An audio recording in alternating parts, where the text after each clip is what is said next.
Curing সম্বন্ধে আমাদের প্রত্যেকে একটা প্রশ্ন, শীতকাল চলে এসেছে, শীতকালের মধ্যে আপনি যে বাড়ি বানাচ্ছেন তাই কিউরিংটা কিভাবে করবেন, কিউরিংটা কখন করবেন, আর কিউরিংটা সারাটা দিনে কতবার করতে হবে। তো কিউরিং নিয়ে আমি আগেও একটা ভালো ভিডিও বানিয়েছি, আপনারা নিশ্চয়ই দেখেছেন, না দেখলে এই আই বাটনে আমি দিয়ে দিচ্ছি আর ডেসক্রিপশনে দেওয়া থাকলো। তো কিউরিং সম্বন্ধে ডিটেলসে আমি সেখানে বলেছি যে আপনারা কিউরিংটা কেন করবেন। তো সংক্ষেপে আমি বলে রাখি, কিউরিংটা হচ্ছে আপনার বাড়ির স্ট্রেংথের জন্য মেন প্রয়োজনীয় কাজ। ওকে, তো সে কিউরিং যদি না করেন তাহলে কিন্তু আপনার যে স্ট্রাকচারটা সেটা 100% স্ট্রেংথ প্রাপ্ত হবে না। স্ট্রাকচার মিনস যে কাজগুলো আপনি সিমেন্ট দিয়ে করছেন, মানে সিমেন্ট দিয়ে আপনি ঢালাই করছেন, গাঁথনি করছেন, প্লাস্টার করছেন, এই সমস্ত কাজগুলো যেখানে আপনার সিমেন্ট ইউজ হচ্ছে সেখানে আপনাকে কিউরিং অবশ্যই করতে হবে। এবার কিউরিংটা কাজ করা হচ্ছে, কিউরিংটা করা হচ্ছে সিমেন্টের জন্য মেনলি। সিমেন্টের যে পার্টিকেলস গুলো আছে সেগুলো খুব সূক্ষ্ম সূক্ষ্ম পার্টিকেলস, সেগুলো জল যখন আপনি কংক্রিটটাকে রেডি করা হয় তখন সেগুলো ফুলে একটু জেলির মতো অবস্থা হয়ে যায়, এবং সেগুলো যখন কংক্রিটের মধ্যে আমরা প্লেস করে দিই সেটিং টাইমের মধ্যে সেগুলো কি হয়, পারস্পরিকভাবে সংযুক্ত হয়ে একটা জয়েন্ট স্ট্রাকচার তৈরি করে বা বন্ডিং তৈরি করে। আর এই সময় একটা ঘটনা ঘটে যেটা হচ্ছে বলা হয় হিট অফ হাইড্রেশন। এই হিট অফ হাইড্রেশনের মাধ্যমে যে সিমেন্টের কণাগুলি সেগুলো হচ্ছে রিঅ্যাকশন, কেমিক্যাল রিঅ্যাকশনের মাধ্যমে একে অপরের সঙ্গে সেগুলো বন্ডিং এ লুপ্ত হয়। এবার এই হিট অফ হাইড্রেশনটা যত তাড়াতাড়ি হবে তো বন্ডিংটা তত দুর্বল হয়ে যাবে।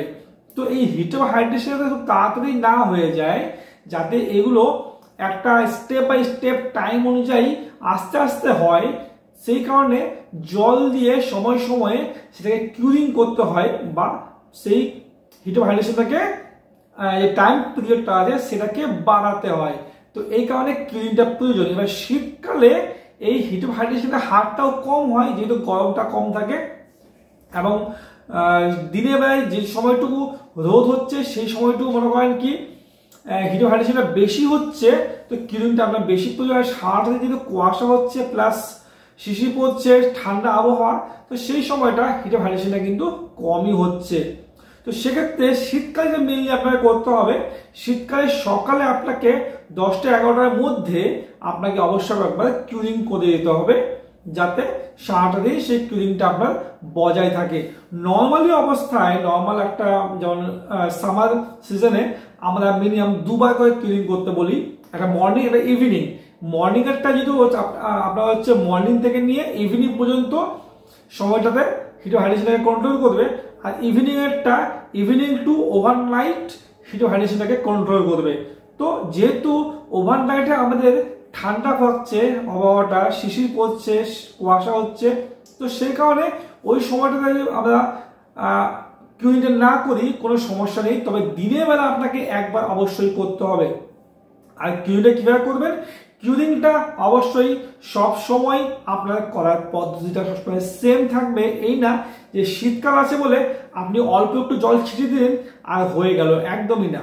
কিউরিং এর আপনার প্রপার প্রসেস অনুযায়ী আপনাকে কিউরিং করতে হবে। আপনার সেটা যে কোনো সিজনে হোক, গ্রীষ্ম হোক, বর্ষা হোক, শীত হোক, যখনই আপনি কিউরিংটা করবেন প্রপার নিয়ম অনুযায়ী আপনাকে কিউরিংটা করতে হবে। তো কিউরিং আপনি যখন করবেন, যে সমস্ত এরিয়া আপনার ফ্ল্যাট আছে, মানে আপনার ছাদ হয়ে গেল, ফ্লোর হয়ে গেল, ওকে, তো সেই সমস্ত এরিয়াতে অবশ্যই আপনাকে জলকে বাঁধিয়ে রাখতে হবে, আর তার জন্য আপনাকে একটা ব্যারিকেডিং করতে হবে, মোটর দিয়ে বা সিমেন্ট বালু মশলা দিয়ে একটা ব্যারিকেডিং করে দিতে হবে, এবং সেখানে আপনার জল জমিয়ে রাখতে হবে যদি সেটা আপনার ফ্ল্যাট সারফেস হয়। যদি আপনার কলাম হয় বা বিম হয় সেক্ষেত্রে আপনাকে সেখানে গানি ব্যাগ বা চটের বস্তাকে আপনি যে ভিজিয়ে রাখতে পারেন, চটের বস্তা আপনি ভিজিয়ে বাসা বেঁধে দিয়ে আপনি ডেলি সেখানে কিউরিং করুন। তো কি হচ্ছে, জলটা সে চটের বস্তা বা গানি ব্যাগ বেশি সময় ধরে রাখবে, আর আপনার সেই স্ট্রাকচারকে কন্টিনিউয়াসলি জল দিয়ে থাকবে বা কিউরিং দিয়ে থাকবে। তো অবশ্যই আপনাকে যে কোনো সিজনে হোক কিউরিংটা সেম পদ্ধতিতে করতে হবে। যদি আপনি গাঁথনি করছেন তা অবশ্যই গাঁথনি করার আগে আপনাকে ইটকে ভিজিয়ে নিতে হবে। যে কোনো সিজনের জন্য হোক। হ্যাঁ, বর্ষাকালে যদি আপনার ইটটা অলরেডি ভিজা আছে, ভিজতেছে বাইরে, তা সেক্ষেত্রে অবশ্যই আপনাকে ইটটাকে ভিজাতে হচ্ছে না। কিন্তু যদি আপনার ইট ভিতরে মানে আপনার ঘরের ভিতরে কোন জায়গায় রাখা আছে আর সেখানে আপনার জল পাচ্ছে না, তো অবশ্যই কিন্তু আপনাকে কিউরিং করতে হবে বা জল দিয়ে ভেজাতে হবে আপনার ইটকে। এবার ইটকে ভেজানোর পরে আপনি ইউজ করার পরে আপনাকে মানে আপনার গাঁথনি হয়ে গেল, গাঁথনি হওয়ার পরে মিনিমাম 7 দিন আপনাকে সেই দেওয়াল কিন্তু ভালো মতো কিউরিং করতে হবে। আবার যখন প্লাস্টার করবেন, প্লাস্টারের আগে 1 দিন ভালো মতো দেওয়ালকে ভিজাতে হবে। ভিজিয়ে আপনি প্লাস্টার করলেন নেক্সট ডে, এমন প্লাস্টার করার পর তারপরে আবার মিনিমাম 7 দিন আপনাকে ভালো মতো কিউরিং করতে হবে সেই প্লাস্টারকে। এই কাজগুলো যদি আপনি করেন তাহলেই আপনার ঘর কিন্তু ভালো স্ট্রেংথ প্রাপ্ত হবে।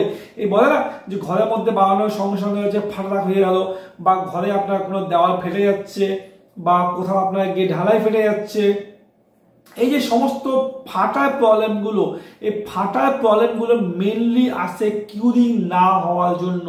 যদি কিউরিংটা আপনি ভালো মতো করেন তাহলে দেখবেন যে আপনার এই যে ফাটার যে পরিমাণটা সেটা কিন্তু 90% কমে গেছে। কারণ আপনার স্ট্রেংথ যদি আপনার সে কংক্রিট হোক বা গাঁথনি হোক প্লাস্টার হোক ভালো স্ট্রেংথ নিয়ে নেয়, তাহলে কিন্তু সহজে সেটেলমেন্ট হলেও সহজে আপনার সেই স্ট্রাকচারে ফাটল ধরবে না। তো সবার আগে দরকার কিউরিংটা। অবশ্যই সেটেলমেন্ট না হয় তার জন্য আপনাকে কলাম কে পর্যাপ্ত পরিমাণ ডেপথ বাড়াতে হবে, কলামকে পর্যাপ্ত পরিমাণ নিয়ম অনুযায়ী আপনাকে বাড়াতে হবে। তো সেগুলো তো অবশ্যই আছে, কিন্তু ভালো কাজের জন্য আপনাকে কিউরিংটা করতে হবে প্রত্যেকটা স্টেজে, প্রত্যেকটা স্ট্রাকচারকে।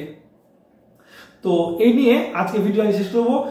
যদি ভিডিওটা ভালো লেগে থাকে অবশ্যই একটা লাইক করে দিবেন, আর ভিডিওটা শেয়ার করবেন আপনার প্রিয় মানুষদের কাছে যারা বাড়ি বানাচ্ছে বা বাড়ি বানাতে চলেছে। আজকে পর্যন্তই, আবার দেখা হচ্ছে নতুন একটা ভিডিওতে নতুন কিছু ইনফরমেটিভ টপিক নিয়ে। ততদিন ভালো থাকবেন, সুস্থ থাকবেন।